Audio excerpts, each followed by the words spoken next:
Las infinitas sombras del rey. Hay una película que se llama Las 52 sombras de Gris, de Grey, qué sé yo. Bueno, de ahí saqué un poco la idea de que nuestro rey, Jesús, tiene infinitas sombras. ¿Qué son las sombras? Son aquellas situaciones, simbolismos que aparecen en el Antiguo Testamento y que sin nombrar a Jesús, con el nombre Jesús, lo están representando. Entonces alguien puede decir, pero Jesús no se nombra en el Antiguo Testamento. Estás en lo cierto, Jesús no se nombra en el Antiguo Testamento, pero el Antiguo Testamento está atestado, está plagado, está inundado de la persona de Jesús a través de las sombras, de los simbolismos, de las metáforas, de todo lo que se vale Dios para mostrar a Jesús en el Antiguo Testamento. Por eso el título de las infinitas sombras de Jesús, del Rey en el Antiguo Testamento. En la clase pasada vimos lo que era la luz y cómo la luz representaba a la persona de Jesús. Eh, Nada, vamos hoy con otra de las sombras, en la palabra.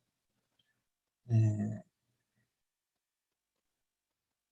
la palabra tiene mucho más que la palabra en sí.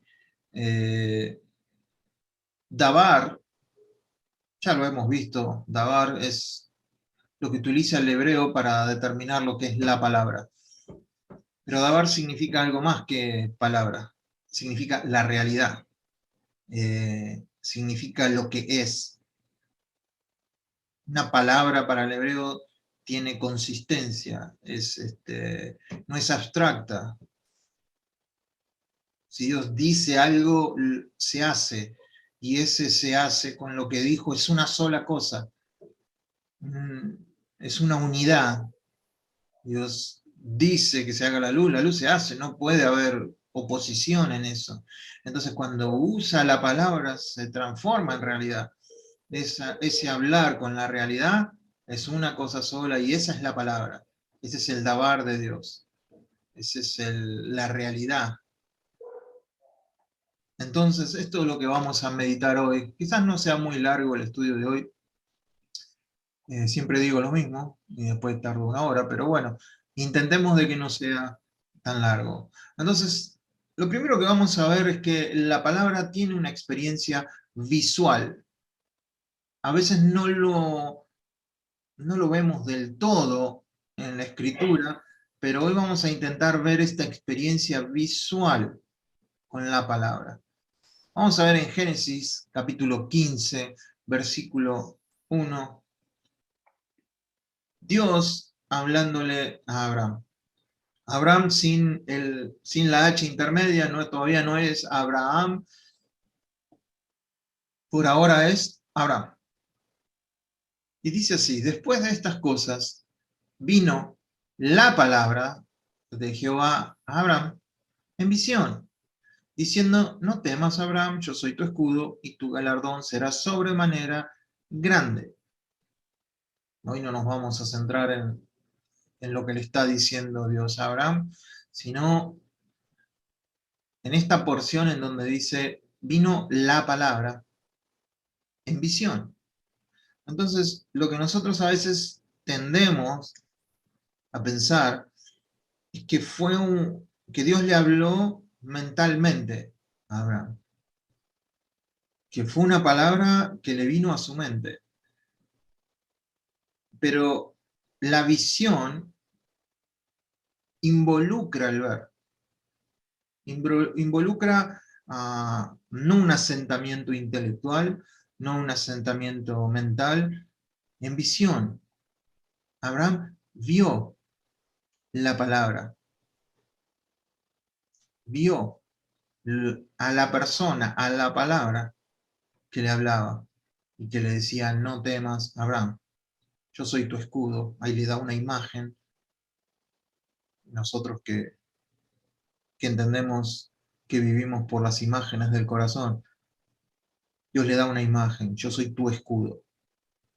No, yo soy tu escudo. Una imagen para decir, mira, este soy yo. así me voy a comportar con vos. Soy tu escudo y tu galardón será sobremanera grande. Entonces, Abraham vio. Por ahí no suena bien todavía. Dame un poquito de tiempo. Primer libro de Samuel. Está el joven Samuel, ministraba a Jehová, conocemos la historia de Samuel, entregado por Ana, directamente para que sirva en el templo desde chiquito. Y este Samuel 3 veces lo llama a Dios, Samuel se levanta, va al profeta Elí, le dice, ¿qué querés? Y el profeta 3 veces le dice, no te llamé.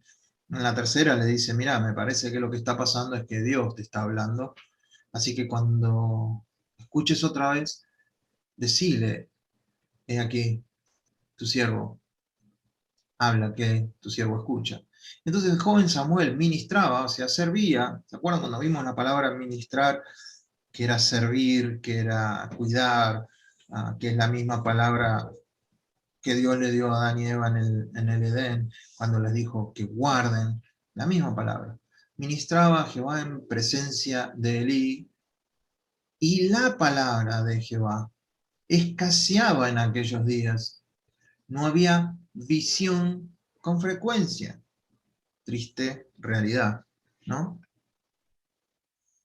La palabra de Jehová escaseaba en aquellos días. No había visión con frecuencia. No son dos cosas distintas. Alguno puede pensar que la visión es una cosa y la palabra de Dios es otra, porque hoy tenemos la Biblia, porque hoy tenemos las Escrituras, y que las dos tienen que ser lo mismo. En aquel tiempo era más o menos lo mismo, la palabra con la visión, como lo vimos con Abraham.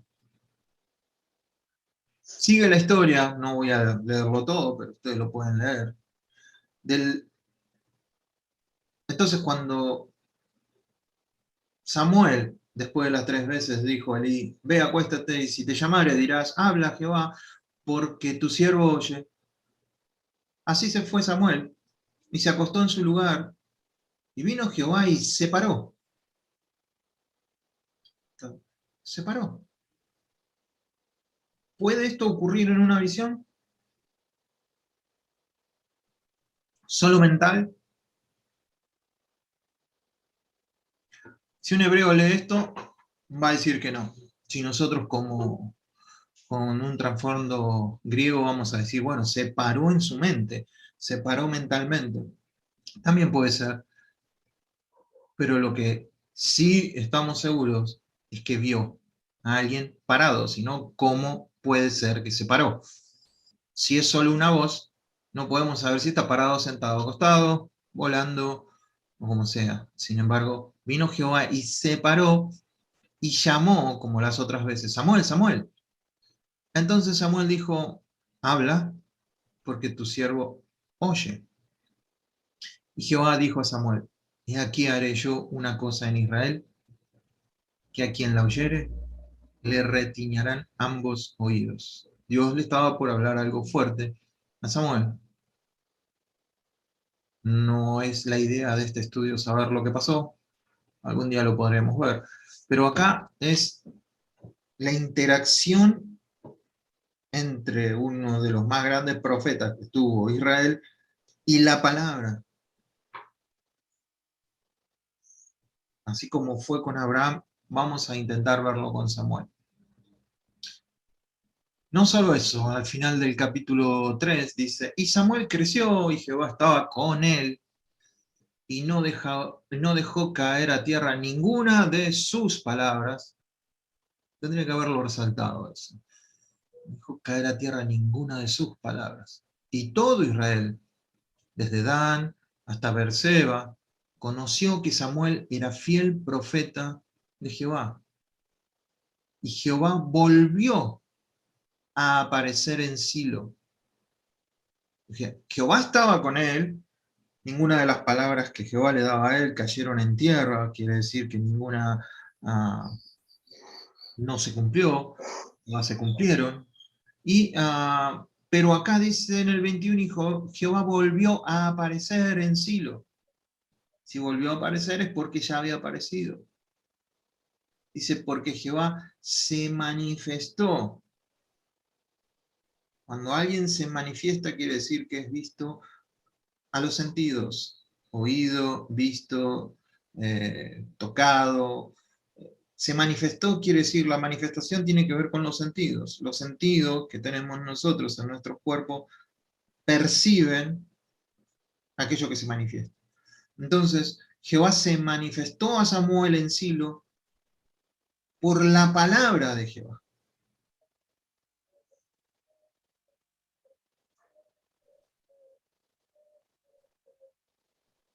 Acá hay que meditarlo un poquito. Jehová volvió a aparecer en Silo, porque Jehová se manifestó a Samuel en Silo por la palabra de Jehová. Si se manifestó a los sentidos, la palabra era algo más que algo, que algo audible, era algo que se podía ver y se podía palpar.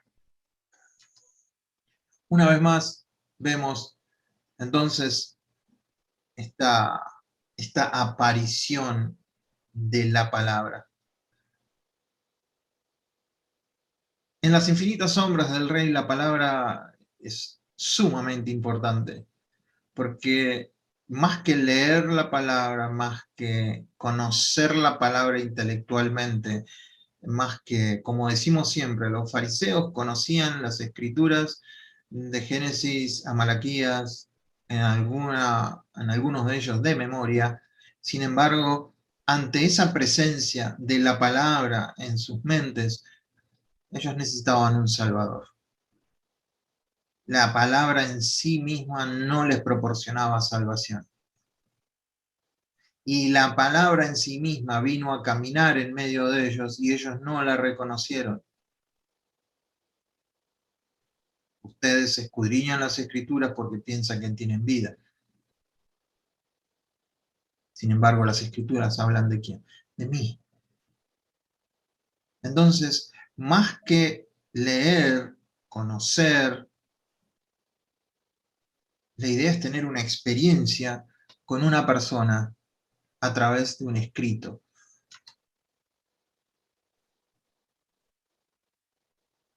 Dijo Moisés a Dios, he aquí que llego a los hijos de Israel y les digo, el Dios de vuestros padres me ha enviado a vosotros.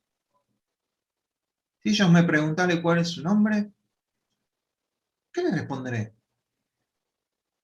Y respondió Dios a Moisés, yo soy el que soy. Y dijo, así dirás a los hijos de Israel, yo soy, me envió a vosotros. Además dijo Dios a Moisés, así dirás a los hijos de Israel, Jehová, el Dios de vuestros padres, el Dios de Abraham, el Dios de Isaac y Dios de Jacob, me ha enviado a vosotros. Este es mi nombre para siempre. Con él, o sea, con ese nombre, se me recordará por todos los siglos. Se ha escrito mucho acerca del tetragramatón, del nombre, el yo soy, que no tiene vocales, que no sabemos cómo se pronuncia en definitiva, no lo entendemos, pero al parecer es un verbo, yo soy, conjugado en todos los tiempos posibles. Yo fui, yo soy, yo seré, yo estuve, yo estoy, yo estaré. El eterno, por eso muchos, en vez de decir Jehová, dicen el eterno, porque también encierra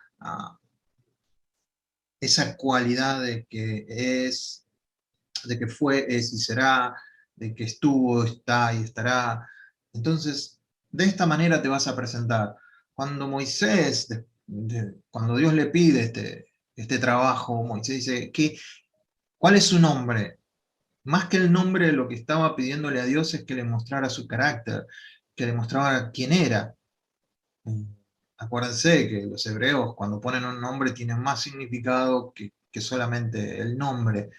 Detrás del nombre hay toda una representación de quién es la persona, qué carácter tiene. Entonces, cuando Dios les dice el Dios de Abraham, el de Isaac, el de Jacob, ese es el eterno, el que siempre estuvo, el que siempre estará. Él, él es el que te envía. Bien, ahora tenemos esa escritura y pasamos a Juan capítulo 8, y acá está Jesús hablando con los fariseos, con aquellos que conocían muy bien a Moisés y este pasaje que acabamos de leer. Y ahí tuvieron una discusión entre Jesús y los fariseos: nosotros somos hijos de Abraham, vos sos hijo de prostitución, o de fornicación, mejor dicho, no de prostitución, fornicación. Sin embargo, Jesús le dice a Abraham: vuestro padre se gozó de que había de ver mi día, y lo vio, y se gozó. Entonces le dijeron los judíos: ah, ellos están pensando con sus mentes carnales, ¿no? Por el espíritu no pudieron entender lo que les decías. Entonces les dice: aún no tiene 50 años, ¿y has visto a Abraham? Jesús les dijo: de cierto digo, antes que Abraham fuese, yo soy. Ese yo soy nos transportó directamente al pasaje que acabamos de leer en Éxodo, donde Dios le habla a Moisés. Y entonces tomaron piedras para arrojárselas, pero Jesús se escondió y salió del templo, y atravesando por medio de ellos, se fue. El yo soy del Antiguo Testamento es el yo soy del Nuevo Testamento. Esa palabra que vino a Moisés es una persona que nosotros conocemos ahora en el Nuevo Testamento. No era solo una visión, sino que era una persona. Y yo soy. Con esto que quiero decir,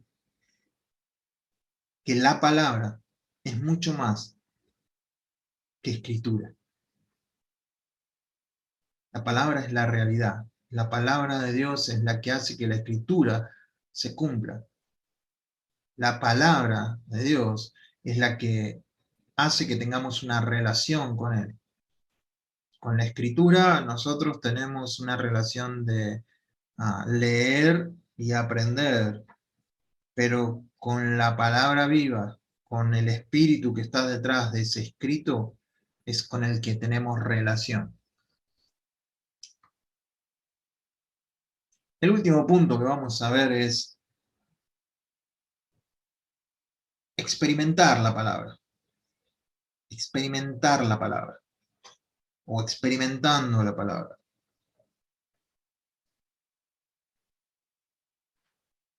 Adán y Eva decían que Dios caminaba con ellos en lo fresco de la tarde. En una parte dice: oímos el sonido de él caminando en el jardín. Tenían una experiencia personal con ese Dios. Porque la palabra no es abstracta. La palabra tiene consistencia. Por ejemplo, cuando Isaac le va a dar la bendición a Esaú, y Jacob, como bien su nombre lo dice, el engañador, Jacob agarra, se pone algo medio peludo, se acerca a Isaac, Isaac lo toca, dice: ay, Esaú, acá está, y le da la bendición a Jacob. Jacob se va de ese lado, de ahí con la bendición. Al rato, después, llega Esaú y se presenta al padre y dice: acá soy yo, Esaú. Isaac no veía bien. Y dice, entonces Isaac dice: ¿a quién le di la bendición? Ese tiene que haber sido Jacob. Entonces Saúl le dice: ¿pero qué? ¿Le diste la bendición a él? Bueno, dame la mía ahora. No, no, no te la puedo dar. ¿Cómo? Si son palabras. Si son solo palabras. ¿Por qué no le puede dar la bendición ahora al otro y decir: che, Jacob, ¿sabes qué? Por mentiroso ahora eso no va a funcionar. Sin embargo, Jacob entendía que lo que él había dado, esa palabra, tenía esencia, no era abstracta. Había dado la bendición con todo lo que eso conllevaba. con la realidad que viene aparejada con la palabra. Ya la había dado, no podía tomar eso y dárselo a otro. Entonces le da palabra a Esaú, pero no es la bendición que tenía preparado para él. Experimentando la palabra. Y acá vamos al versículo que está antes de Génesis 1:1, ¿no? Siempre lo decimos. En el principio era el verbo. Acá la palabra que usa Juan para el verbo es logos, ¿sí? Y el verbo era con Dios. Y el verbo era Dios. Este era en el principio con Dios. Todas las cosas por él, por el verbo, fueron hechas. Y sin él, sin el verbo, nada de lo que ha sido hecho fue hecho. En él, en el verbo, en el logos, estaba la vida, y la vida era la luz de los hombres. La luz en las tinieblas resplandece, y las tinieblas no prevalecieron contra ella. Y ahora saltamos al versículo 14 y dice, y aquel verbo fue hecho carne, se manifestó, lo pudieron ver, tocar, no solo eso, lo vieron caminar, entonces dice que habitó. ¿Se acuerdan cuando vimos esta palabra que en la Biblia textual lo pone así, tabernaculizó? O sea, Jesús hizo un tabernáculo, entonces lo que era espíritu vino a morar en un tabernáculo de carne y hueso, entre nosotros. Y Juan dice, vimos, no solo escucharon, no estudiaron, no, vimos su gloria. Gloria como el del único nacido del Padre. Y estaba lleno de gracia y de verdad. Entonces, es importante ver con la gente que estudiamos, que solo habla inglés y que solo tienen la Biblia en inglés, les parece genial que nosotros en español, en la Reina Valera, tengamos la palabra el verbo. Porque en inglés le ponen, en el principio era la palabra. Y la palabra era con Dios, y la palabra era Dios. Y no está mal esa traducción. Sin embargo, esa palabra parece como estática, como abstracta, y verbo incluye el accionar de lo que es la palabra. Entonces, lo que yo intento entender, y aún sin entenderlo de todo, tratando de compartirlo con ustedes, y quizás ustedes lo entiendan mejor que yo, es que la palabra es mucho más de lo que a veces nuestras mentes entienden. Que la palabra, cuando la Biblia nos habla de la palabra, incluye a una persona con lo que la persona es, fue y será. Que habla de la realidad de esa persona. Y que nosotros estamos dentro de esa persona, que es la palabra. Entonces, si Juan utiliza la palabra logos para referirse a la persona de Jesús, pues en ese tiempo se usaría esta palabra en griego, otro escritor, no sabemos quién, utiliza también esta palabra logos para referirse a algo. Y acá es donde yo les voy a pedir que tengan compasión conmigo, porque es como, ¿vieron cuando uno está enganchando música que pone 3 rock and roll y alguien espera que pongas una música media parecida y de repente te salís con un tango, te salís con una cumbia y decís, uy, esto no suena del todo? Bueno, cuando estaba preparando el estudio no me sonaba del todo. Tiene un sonidito allá en el fondo como parecido, pero creo que armoniza al final esta escritura que vamos a ver ahora.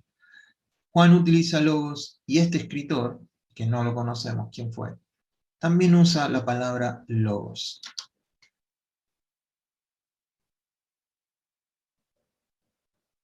Porque la palabra de Dios es viva y eficaz y más cortante que toda espada de dos filos, y penetra hasta partir el alma, del espíritu, las coyunturas y los tuétanos. Discierne entre los pensamientos y las intenciones del corazón. Y no hay cosa creada que no sea manifiesta en su presencia. Antes bien, todas las cosas están desnudas y abiertas a los ojos de aquel a quien tenemos que dar cuenta.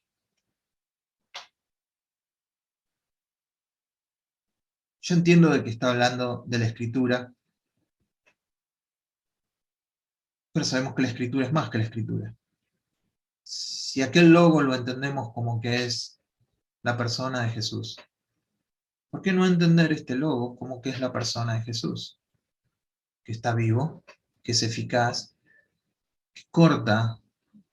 Cuando Juan lo ve a Jesús, lo describe en el Apocalipsis, dice que tiene, de su boca sale que una espada de dos filos. Y esta espada de dos filos penetra hasta partir el alma y el espíritu. Entonces, acá vemos toda la persona, alma, espíritu y cuerpo. Hasta los tuétanos entra. O sea, eh, es mucho más que un hemorraio, que un rayo X. Es mucho más que todo eso porque penetra hasta lo más profundo. Y no solo eso, discierne qué son los pensamientos y qué son las intenciones del corazón. A veces yo tengo pensamientos que son muy de Eduardo, y cuando uno se encuentra con la palabra, y esa palabra puede utilizar la escritura,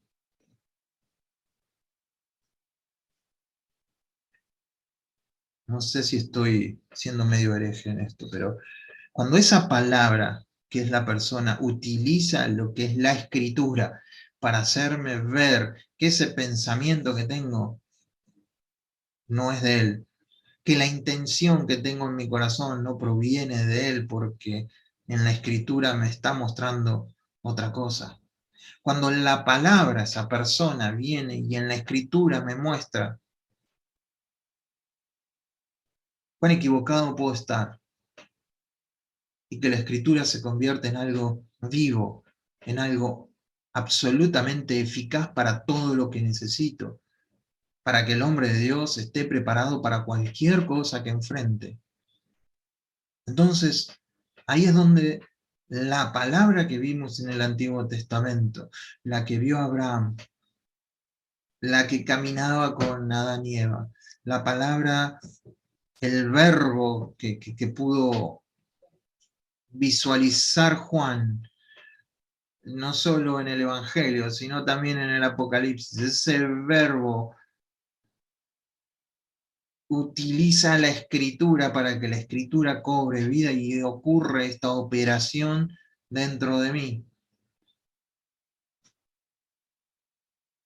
Porque si nosotros leemos, y acá esto no lo tengo preparado y lo voy a hacer medio a la que te criaste. Porque si nosotros leyéramos acá el versículo 12 que dice, porque la escritura de Dios es viva y eficaz. Y tiene sentido, pero ¿es viva la escritura? ¿Podemos decir que algo que es material, papel, letra, es vivo?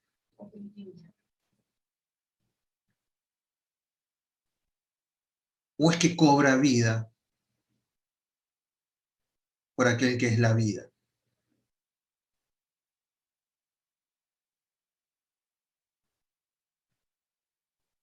No sé, estoy filosofando a esta altura de la mañana. Me tomé una pastillita para la alergia y no saben. Estoy, estoy noqueado y puedo estar delirando a esta altura de la mañana todavía. Anoche tuve una noche terrible, tuve pesadillas, todo, así que entiéndanlo en el contexto en el que estoy hablando esto. Pero es digno de meditar, y puede ser que Eduardo esté equivocado y háganmelo saber si en su espíritu ustedes creen que esto no es correcto. Pero hay algo que me muestra que la palabra es espíritu y es vida. Entonces lo que tenemos escrito es de suma importancia porque es el instrumento que puede utilizar la palabra,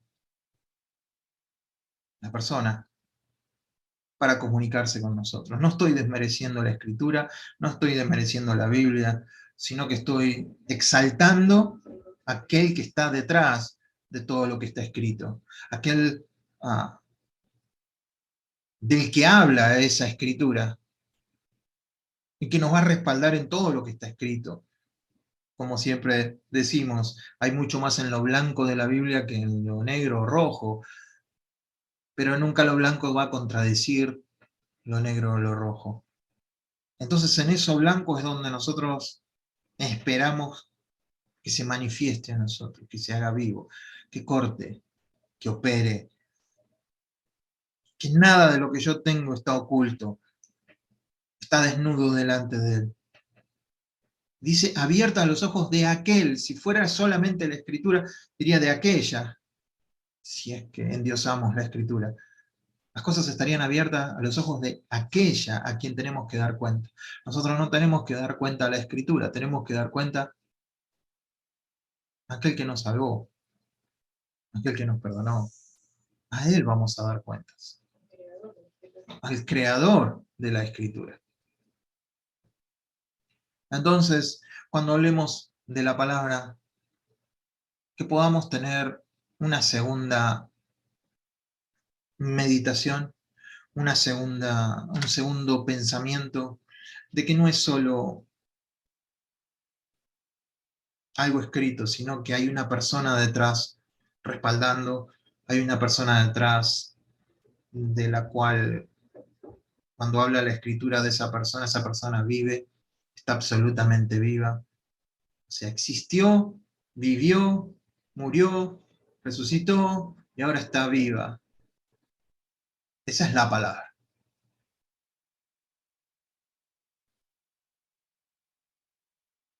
Y que nuestro corazón pueda meditar en eso en esta mañana. Era lo que quería compartir con ustedes en esta mañana. Déjenme orar y después los quedaremos charlando un ratito a ver qué les pareció y en qué podemos concordar y en qué no. Pero vamos a orar para cerrar este estudio y que Dios nos ayude. Papá, gracias, gracias, gracias, porque vos seguís hablando. En otro tiempo hablaste por los profetas, pero en este último tiempo nos estás hablando por el Hijo y a través del Hijo, por todos los elementos que vos creaste, la naturaleza, la escritura que nos ha llegado. Pero sabemos que el que habla es el Hijo por detrás de todo eso. Que vos no comunicás lo que nos tenés que comunicar a través del Hijo. Que nuestros oídos estén atentos a esa persona.